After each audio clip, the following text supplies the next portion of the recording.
মাঝে মাঝে জীবন পথে একাই হেঁটে দেখো।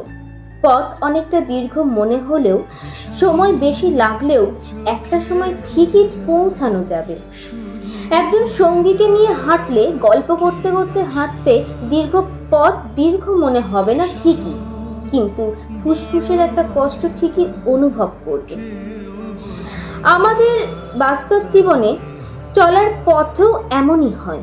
তুমি চলার পথে যত সঙ্গী খুঁজবে, সঙ্গী সাথীতে যত নিজের জীবনের গল্প করবে, সুখ দুঃখ ভাগাভাগি করে নিতে চাইবে, ততটাই একটা জালে জড়িয়ে যাবে।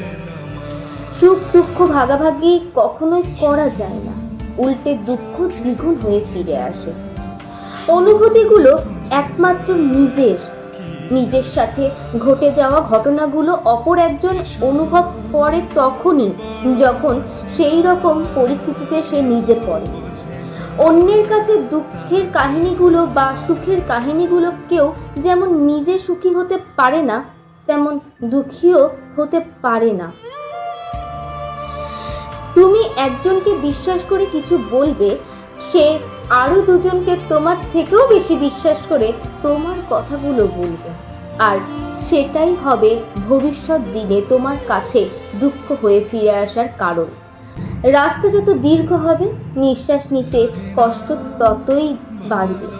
কলমে অনুরাধা ঘোষ, কণ্ঠে নয়নিতা।